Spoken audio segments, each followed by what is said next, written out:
I was talking to a local manufacturer recently, the kind of person who has spent 30 years building a business from the ground up. He wasn't looking at his machines. He was staring at a spreadsheet, specifically a figure representing a $42 billion risk. That's the value of the export market share currently hanging by a thread, ready to be swallowed by a competitor that doesn't seem to play by the rules of gravity. He told me, "It feels like I'm running a race against someone who doesn't need to breathe." In any standard business school, the math is simple. If you lose money, you eventually stop. You shrink, you cut costs, or you go under. But when you look at the industrial heart of China right now, that logic has completely evaporated. Since 2020, their total production has doubled, yet nearly a quarter of their industrial companies are operating at a total loss. In Turkey or the West, a company losing money is a red flag. In China, it's just another Tuesday on the path to global dominance. While our own industries are desperately waiting for respiration loans, just a small puff of credit to keep the lights on, Chinese factories are being flooded with financing that is essentially free air. It's a world where the state acts like a massive venture capital fund, subsidizing losses today to ensure they own the entire market tomorrow. It's the Amazon or Uber strategy, but applied to the heavy steel and high-tech hardware of an entire nation. This creates a chilling contradiction. How do you compete with a rival that doesn't care about profit? The gap isn't just in what we produce, but in the very blood supply of the economy, the credit. As we sit here hoping for a financial lifeline, the Chinese industrial engine is being floored, fueled by a system where the banks are told exactly who to save and who to supercharge. It leaves us with a haunting question. In a global market where one player has an infinite stack of chips, is anyone else actually allowed to win? And that question, is anyone else actually allowed to win? That's really what we need to get to the bottom of today. Yeah. Because when I was going through this material, the Rhodium Group data, the analysis from UNCTAD, some of the Treasury notes, it felt less like reading economics and more like, reading the blueprints for a machine that shouldn't work. By all the normal laws of economics that we learned, this thing should have just seized up and exploded years ago. It's actually accelerating. It completely defies the gravity of the textbooks. Right? We are all used to a world where market efficiency is let's call it the referee. The referee, yeah. If you make a bad product or you spend too much to make it, the ref blows the whistle. You're out. You go bankrupt. And that's the cleanup mechanism for the whole system. It's healthy in a way. But what we're looking at here is a fundamental shift. It's a move away from that idea and into an era of state capacity. State capacity. The referee has basically left the building, or maybe a better way to put it is the referee's been replaced by a bank manager with an infinite line of credit who just says, keep playing. I don't care what the score is. See, that's the part I can't wrap my head around it. We're not talking about like a corner store. This is the second largest economy on the planet. How does a system actually work if profit isn't the main goal? We use these abstract terms like trade deficits or industrial policy, and it all sounds so, clinical. But it's not abstract for the people on the ground. It can't be. Oh, for them, it's visceral. It's literally about survival. And to understand the big picture, the macro stuff, you can't just stare at GDP charts. You have to look at the person on the factory floor who's looking at their bank balance and realizing the math has just completely changed. Which brings me to the story I read coming out of the industrial heartlands of Anatolia in Turkey. It's about a man named Selim. Okay. And Selim is a third-generation textile factory owner in a city called Bursa. For decades, his family's looms, they were the heartbeat of that community. If you walked by that factory even 5-10 years ago, you would have heard that. Yeah. That constant rhythmic clatter of the machines, running 24 hours a day. Sound of industry. Exactly. But lately, that clatter has gone quiet. And Selim now spends his afternoons just staring at import manifests. He's seeing these high-tech synthetic fabrics arriving from China at prices that are actually, get this, lower than his own raw material costs.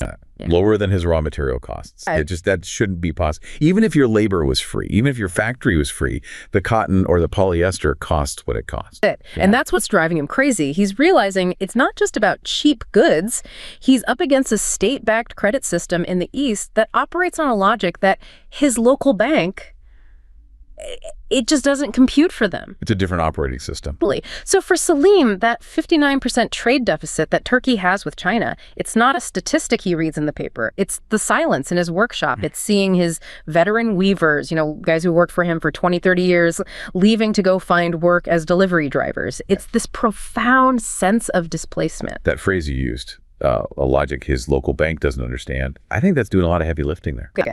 Is it possible Selim is just not very good at his job. Maybe his machines are old. Maybe he's inefficient. Isn't this just the free market at work? Creative destruction. The better competitor wins. And that is the standard free market rebuttal, right? Comparative advantage.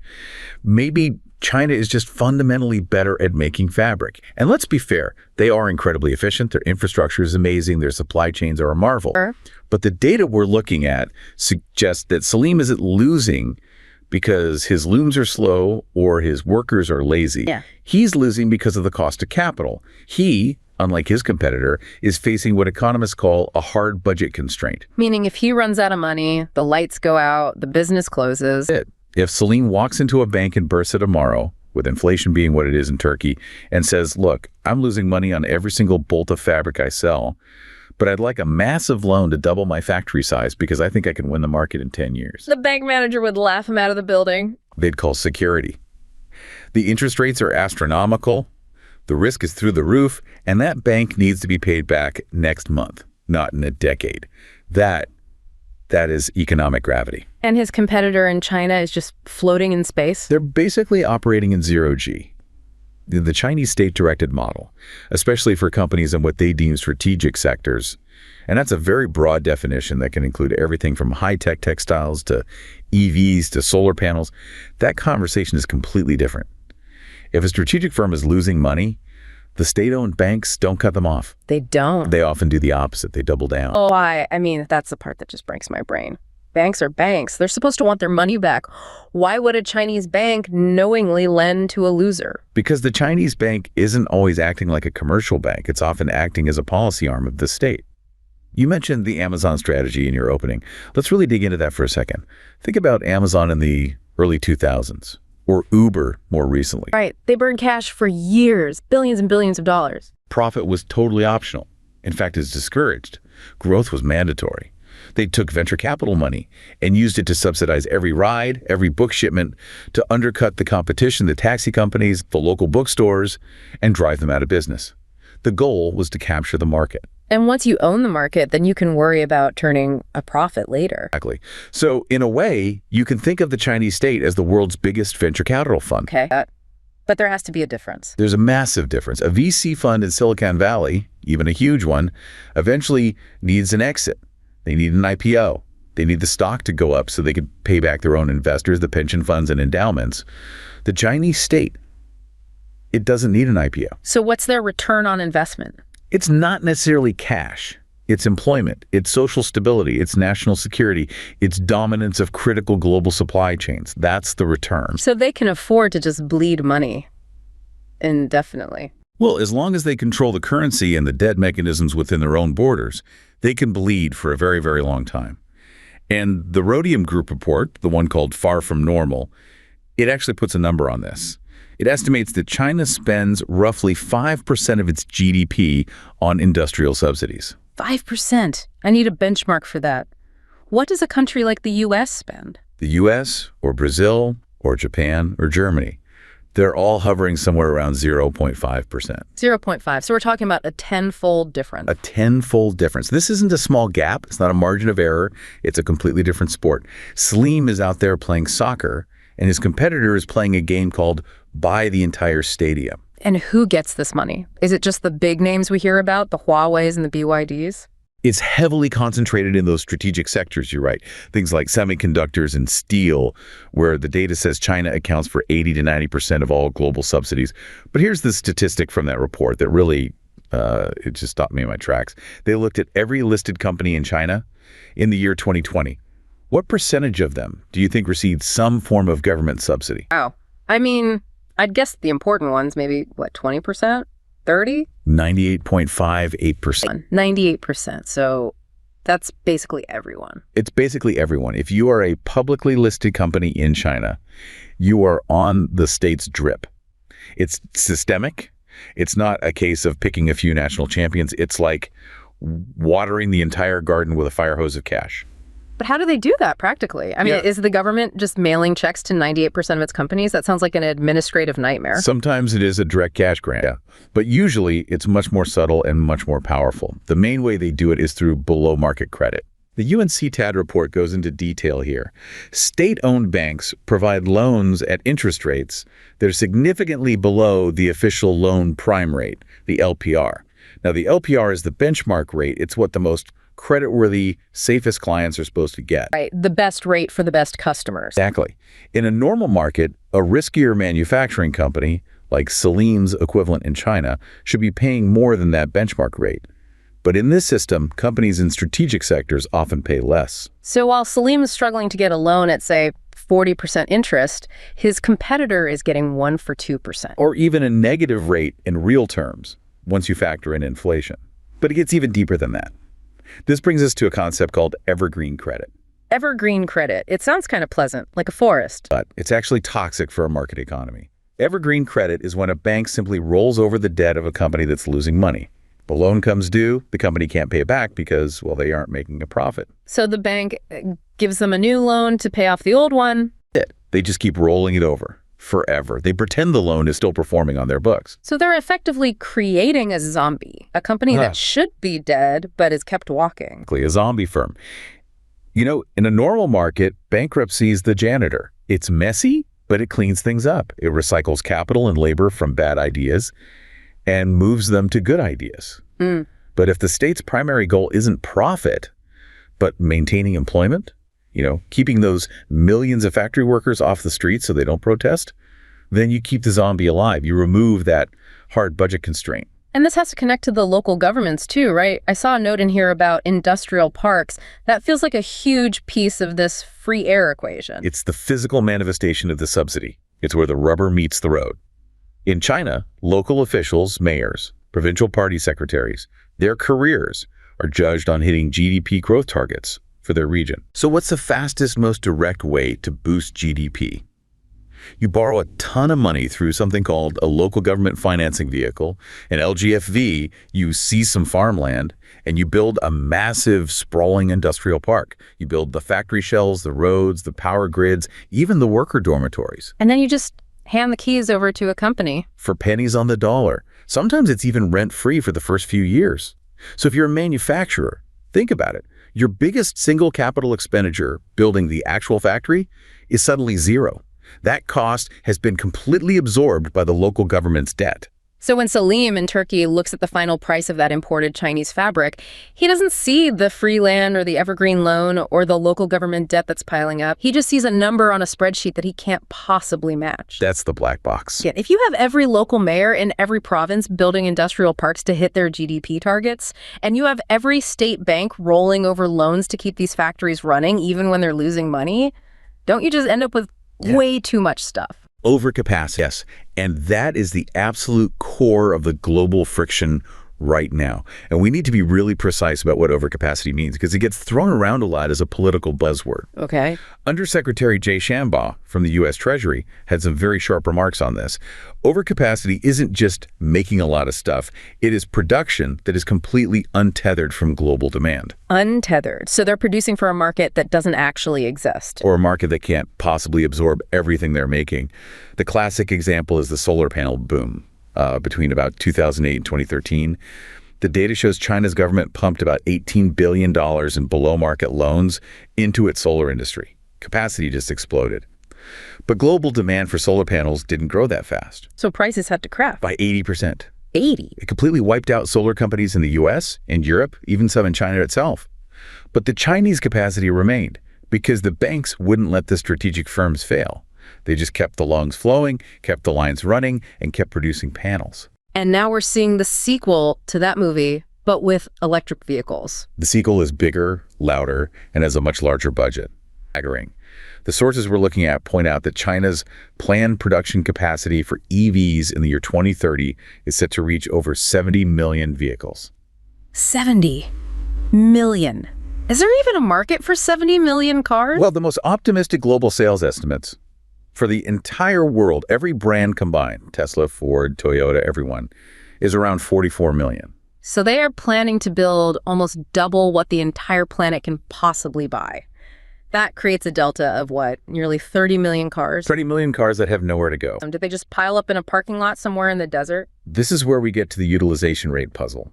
The data shows that capacity utilization in Chinese manufacturing has dropped below 75%, which is sort of a warning line. In specific sectors like batteries, it's sometimes below 50%. If a factory is only running at 50% capacity, it's hemorrhaging money. You have fixed costs, you have maintenance, you have staff. You should be shutting down production lines. In the normal market, yes, you would absolutely lay people off. You'd close the factory. But remember the evergreen credit. Because the money keeps flowing, you keep the line running, even at half speed. And because the domestic market in China can't absorb all that output, Chinese consumers aren't buying enough to clear that supply. It spills over the border. It becomes a flood of exports. Low utilization at home leads directly to a surge of exports abroad. And that's the free air. If your capital costs are effectively zero, and your factory is already paid for, you can run at half speed and still undercut Salim, who's running at full speed but has to pay real interest rates to a real bank. And that is the crux of the entire issue. It's not a competition of efficiency. It's a competition of treasury depth. It's a war of attrition. And the question is, can the rest of the world's industrial base survive long enough for the Chinese model to eventually face its own internal economic gravity? Or will they be displaced before that happens? That word displaced feels like the right pivot point here, because we aren't just talking about balance sheets and trade deficits anymore. We're talking about the physical reality of industry in developing nations. When we think of the China shock, we usually think of the U.S. Rust Belt in the early 2000s, empty factories in Ohio or Pennsylvania. Right. But the sources we have in front of us today suggest that the new front line isn't Ohio, it's Nigeria, it's Brazil, it's India. Right. The Rhodium report on how China's overcapacity holds back emerging economies really hammers this home. The narrative has completely shifted. It's the developing world, what we often call the global south, that is now facing the brunt of this new wave. I want to try and picture what this displacement feels like on the ground. There was a video essay I saw recently, or maybe I'm just picturing the flickering lights of a factory in Casablanca to illustrate the point about this displacement effect in North Africa. Okay. Imagine a regional manager, let's call him Omar, whose job is to monitor electricity consumption for a large industrial park. And Omar noticed this strange trend. The population in the area was growing. The grid infrastructure was actually getting better, more wires, better transformers.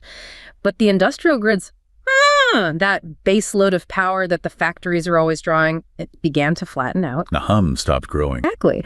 And this is the hard metric of a fading dream. As Chinese exports just saturate the regional trade balance, the local manufacturing sectors, they simply stop growing. They stop consuming power because they've stopped producing. And Omar sees the regional trade balance not as a number, but as a physical weight that is crushing local potential. In my view, this is the most, clinical yet chilling aspect of all this data. It's a quiet colonization of market share. And while I understand the global economic drive toward lower costs, seeing the literal dimming of the lights in these emerging manufacturing hubs, it reminds you that efficiency for one country often means extinction for another. That image of the hum flattening. That is actually supported by some really fascinating research in our stack here. There's a study that used machine learning to look at the relationship between electricity access and industrialization in countries like Nigeria, India, Egypt, and Brazil. And normally, more electricity should mean more industry, right? That's Development Economics 101. You build the dam, you build the grid, and the factories will come. That's the textbook theory, yes. It's a standard proxy for development. If you build out the grid, the factories hum louder, and value-added manufacturing goes up. But this study found what they called a counterintuitive result. In countries like Nigeria and India, increased access to electricity actually showed a strong inverse relationship with manufacturing value added. Inverse. So the grid got better, but the local factories produced less value. It implies displacement. It suggests you can build all the right infrastructure, the wires, the power plants. But if your local industries are being systematically outcompeted by a flood of cheaper imports, then that infrastructure doesn't get used for production. It might get used for consumption, people lighting their homes or watching TV. But the factories themselves aren't capturing the growth. And the Rhodium report calls this the trade balance trap. And we see this in the Turkish data we talked about earlier. That trade deficit with China is 59% of their total trade deficit. Enormous. And what's more telling is how the composition of that trade is changing. This is what some call the Middle Kingdom shift. Historically, the model for a developing country was to import parts and components from China, assemble them, and then sell the final product. It was a kind of partnership. But now they're increasingly just importing the final goods. They're losing the value add part of the supply chain. They're shifting from being producers alongside China to just being consumers of Chinese industry. So instead of buying the Chinese yarn to make the shirt in Turkey, they're just buying the finished shirt from China. Exactly. And this completely breaks a very famous and I think very optimistic economic theory known as the flying geese model. The flying geese model. It sounds so graceful. The idea, popularized in the 20th century, basically says that industrialization happens in a formation. You have a lead goose, say, Japan, then later South Korea, and as that lead economy gets richer, its wages go up. Right. So it becomes too expensive for them to make cheap things like t-shirts or plastic toys. So they move up the value chain to high-tech stuff, electronics, cars, and they shed the low-tech industries to the poorer nations flying behind them. The whole flock of geese moves up together in a V formation. It's the ladder of development. As China moves up a rung, countries like Vietnam or Mexico or Turkey are supposed to step onto the bottom rungs that China just vacated. That was the promise of globalization, yes. But the UNCTAD report and all the current data suggests that China is breaking the formation. They're moving aggressively into high-tech EVs, chips, AI, but they are not letting go of the low-tech industries. They're keeping the textile mills and building the Tesla competitors. Because of that evergreen credit system and the overwhelming need to maintain employment for social stability, which is a key goal of their 14th five-year plan, they are heavily subsidizing low-end manufacturing to keep it in China. They're automating it, subsidizing the energy costs, and just keeping those factories running. And this blocks the entire path for countries like Vietnam and Turkey.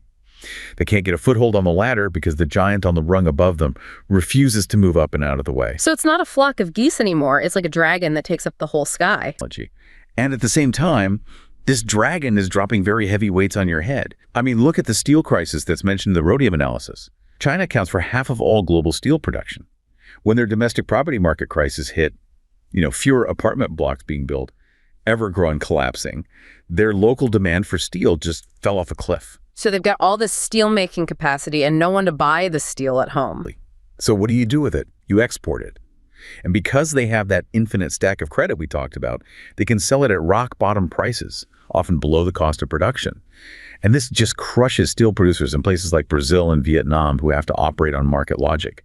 They simply can't compete with a subsidized surplus of that scale. This paints a very, very difficult picture for the Omars of the world. The lights are dimming not because they lack ambition or even infrastructure, but because the global market space itself is being crowded out. So what is the response? I mean, if you're Mexico or Turkey or Brazil, you can't just fold your arms and watch your entire industrial base evaporate. You certainly can't. And this is leading to a major resurgence of something that was, frankly, out of fashion for a long time. Industrial policy. The idea that the state has to step in and play a role. Which brings us to another perspective, another story. I was browsing a forum for young engineers in Mexico City, and I came across a perspective of a woman named Elena. Now, Elena is a robotics graduate, clearly brilliant, and she's working for a small startup that's trying to patent a new localized irrigation sensor for Mexican farms. Domestic innovation. Exactly. She represents that second logic, the desperate race to innovate your way out of the problem. But Elena says she feels like she's racing against a ghost. Every single time her team stabilizes a design, a state-supported Chinese enterprise floods the market with a suspiciously similar, heavily subsidized version. And it's not just the product itself. The Chinese version comes bundled with infrastructure loans that Mexico's private sector just can't match. She talked about the efficiency of the state, how Chinese patents aren't just ideas, they are treated as weapons of market dominance. And she wrote this line that stuck with me. "We aren't fighting other companies," she wrote. "We are fighting a national strategy." And visualizing Elena's struggle, I'm just struck by the renewed necessity of industrial policy. As much as we value free markets, there's this pragmatic, almost tragic realization that without some kind of state-backed shield of their own, innovators in these middle-income nations are essentially bringing knives to a gunfight. Bringing knives to a gunfight is a vivid and, I think, very accurate way to put it. Elena is identifying the core asymmetry. She's not competing with another startup founder in a garage who's eating ramen noodles. She's competing with the stated national strategy of the world's second largest economy. So how do you get a gun? Or, I don't know, at least a shield? Well, history does offer some lessons. There's a paper in our SAC here on South Korea's heavy and chemical industry, or HCI, drive back in the 1970s. It's fascinating because it's almost a mirror image of what China is doing now, just on a much, much smaller scale. What did South Korea do back then? In the early 70s, the Korean government under Park Chung-hee decided they couldn't just rely on light industry like making wigs and textiles forever. They decided they needed their own steel, their own ships, their own chemicals.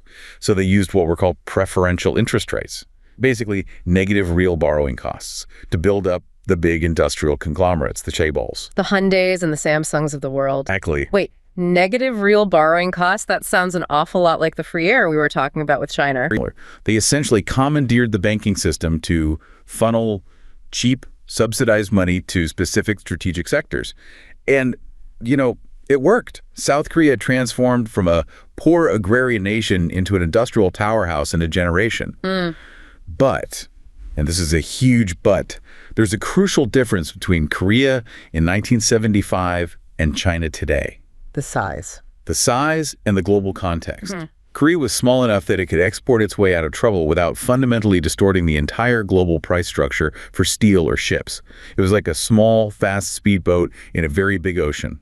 China today accounts for 30% of all global manufacturing. It's not a boat, it's the tide itself. When China moves, the entire ocean level changes. Its surpluses force the rest of the world to adjust, whether they want to or not. So other countries can't just copy the Korean model because the global space to do that doesn't really exist anymore. It's much, much harder.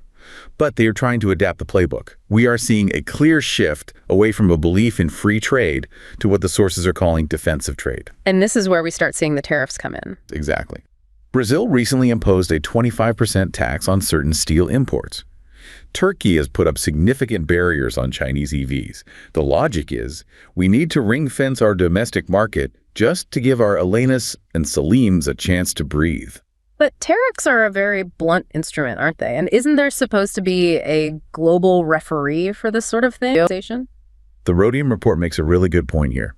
It notes that the WTO is simply too slow, and its rules are too narrow to handle these kinds of non-market subsidies. By the time a WTO case is filed, argued, and settled, which can take years, the local industry it was meant to protect might already be dead. The factory is closed, the machines have been sold for scrap. So countries are taking matters into their own hands. They have to. And it's leading to the rise of what's being called minilateralism. Minilateralism. It's a direct reaction to the failure of the big global agreements. Instead of trying to get all 160-plus member countries of the WTO to agree on new rules, you see small groups of countries like, say, the US, the EU, and maybe some key emerging markets forming coalitions to protect specific industries. It's a kind of coalition of the willing for industrial defense. It sounds like the global economy is fragmenting. We're all building our own little castle walls. It is fragmenting. And there's another layer to this defense, the push for indigenous innovation. This connects right back to the UNCTAD report. China isn't just flooding the market with cheap goods. They're trying to flood it with patents and technical standards. They're trying to define the rules of the next generation of technology. So if you want to build a 5G network or an EV charging grid in the future, you have to use their standards and pay them royalties. And this creates a huge patent gap.